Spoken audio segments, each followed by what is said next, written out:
If you're charged with unlawful sexual intercourse with a person under the age of 18, give me a call.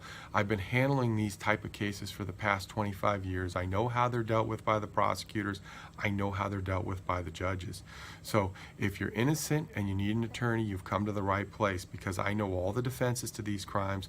Sometimes the person that you're dealing with simply looked over 18 or gave you bad information, or you had no idea how old the person was. Other times they don't have the evidence to prove that you were involved with that person. So we know how to deal with that circumstances. Sometimes we have a situation where they actually have the proof and we need to mitigate the circumstances. We need to let them know your side of the story, your version of events, and the good things that relate to you, so your life is not destroyed under these circumstances. So we'll sit down under the umbrella of the attorney-client privilege. We'll go over everything, and then we will map out a plan that is meant for you and to protect your interests, your rights, your freedom, and your record.